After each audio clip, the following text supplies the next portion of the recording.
I'm your host, Annie Bowles, and this is News du Jour.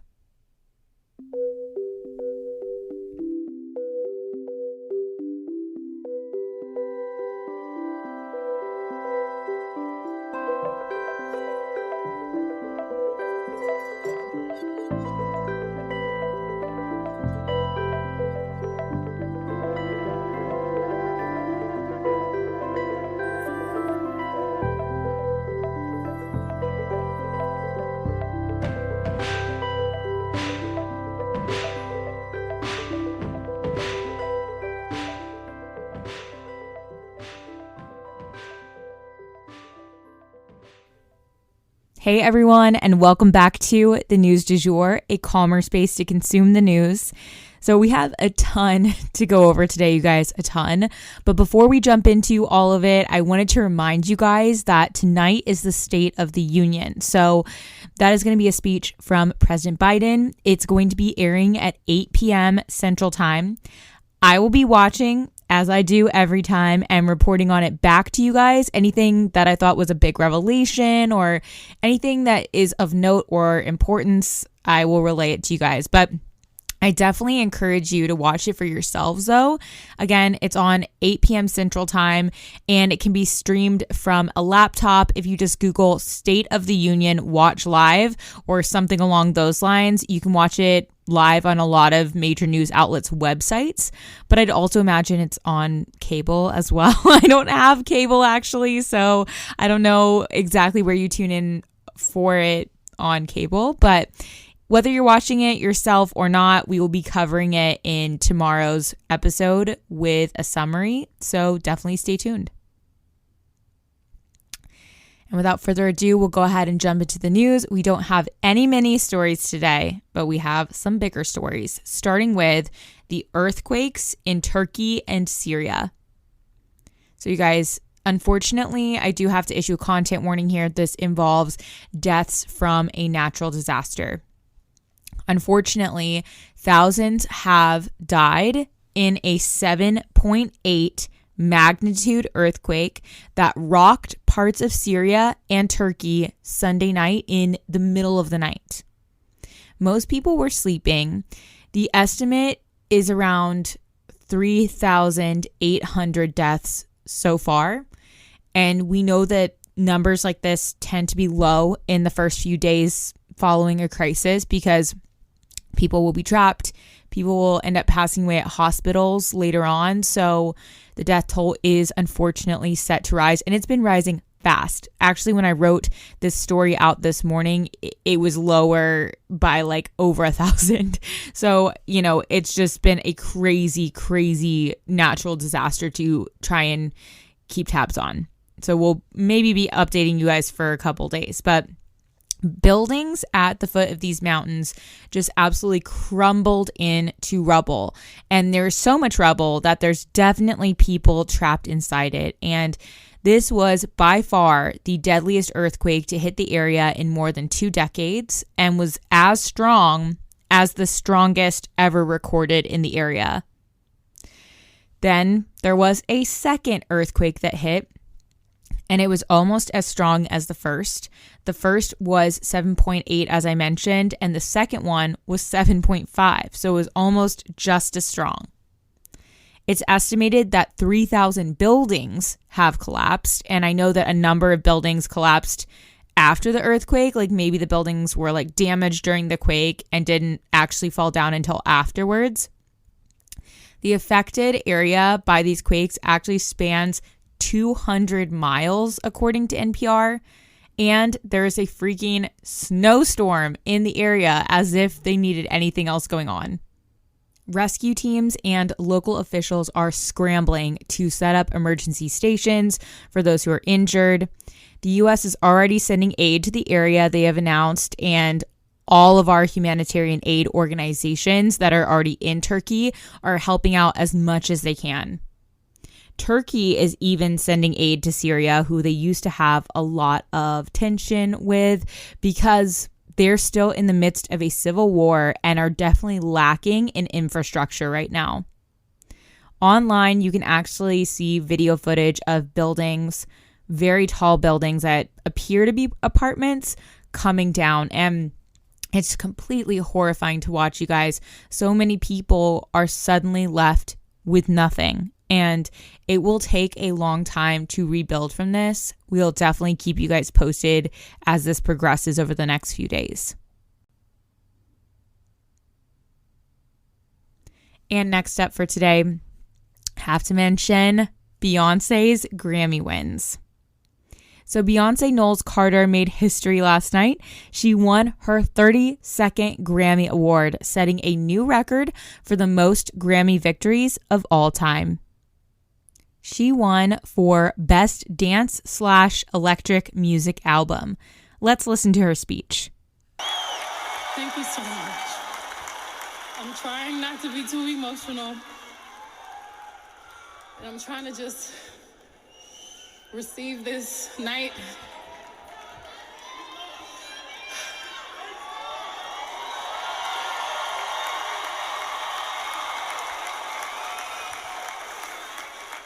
I want to thank God for protecting me.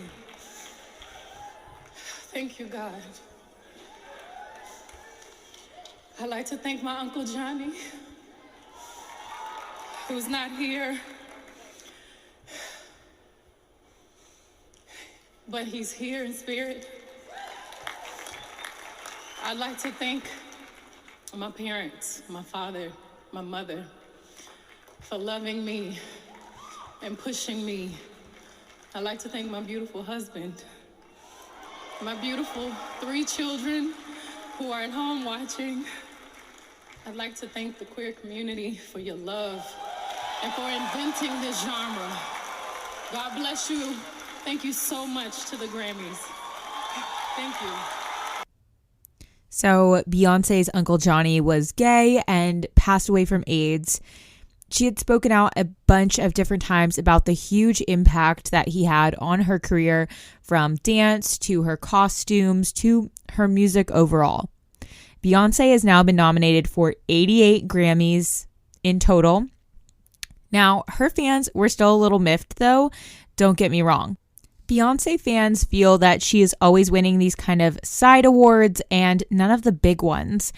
I don't know if you guys caught this on social media, but when Harry Styles was accepting his award for Best Album of the Year, he was getting heckled by Beyonce fans in the crowd saying that she deserved the award, which is obviously a throwback to when Kanye West jumped on stage and grabbed the microphone from Taylor Swift and told the entire audience that Beyonce actually deserved her award. It's the same vibe. So anywho, there was a lot of sort of controversy surrounding that because Harry Styles also said people like me, quote unquote, do not typically win these types of awards. And a lot of people took to Twitter to be like, you're a white straight man, so actually you've dominated this award. So it's very interesting. What he meant by it was someone from his socioeconomic background. Anywho, lots of controversy there. Some other notable awards, though, were, of course, Harry Styles for Album of the Year, as I mentioned, and he also won Best Pop Vocal Album. Lizzo won for Record of the Year, and Taylor Swift won for Best Music Video with her epic All Too Well throwback short film. I also loved that Sam Smith and Kim Petras won for Best Pop Duo with Unholy, because that song really swept up pop culture and social media. The two arrived hand in hand wearing these really dramatic red veiled silk ensembles that were matching. So it was pretty epic. And yeah, that's our Grammys recap.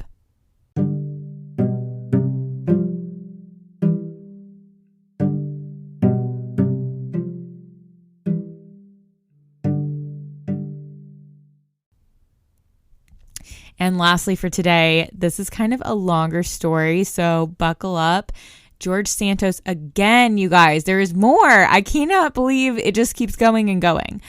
Anywho, now that we've heard about his seedy past, his lies on the campaign trail, ex-boyfriends claiming emotional abuse, we are now also hearing claims that George Santos sexually harassed a candidate for his team as a house aide. Is this someone just jumping on the bandwagon and piling it on this pretty unlikable character? Turns out the guy coming forward is facing criminal charges himself. But sexual harassment is not something to take lightly, so I wanted to make sure to walk you guys through the details. Here is how it all came out. This man named Derek Myers sent a letter to the House Committee on Ethics, which was also posted to Twitter, as he claims for the sake of transparency. I will go ahead and read the letter because I don't want to paraphrase something so sensitive. Here it goes. Quote, Representative Guest and Representative Wild, I am writing to you to request an investigation into Congressman George Santos, New York, 03.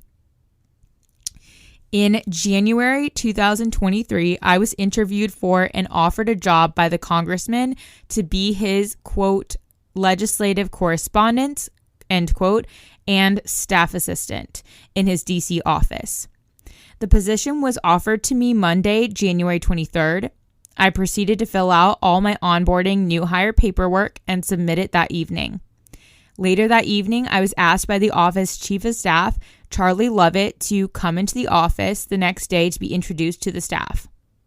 I went to the congressman's office Tuesday, January 24th, and met the office team in DC.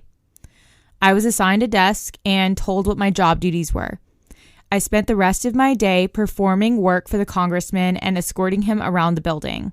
My work included answering phones, reading mail, corresponding, and writing to constituents, among other tasks.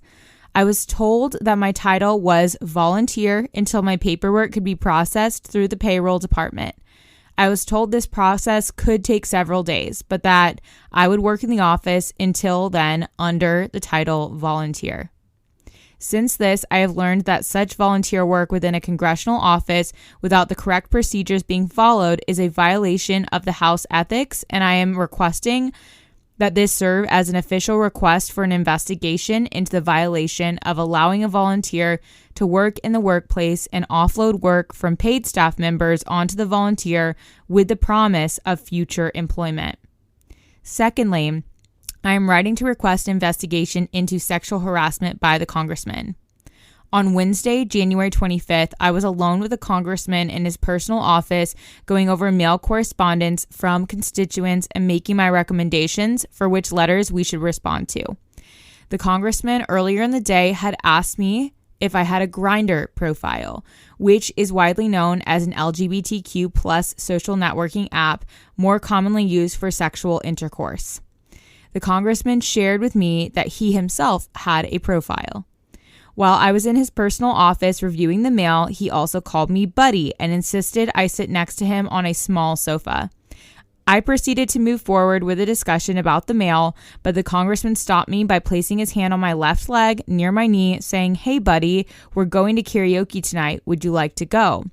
I kindly declined the invitation by telling the congressman I was not a fan of clubs and bars and that I was not a good singer. The congressman proceeded to take his hand and move it down my leg to my inner thigh and proceeded to touch my groin.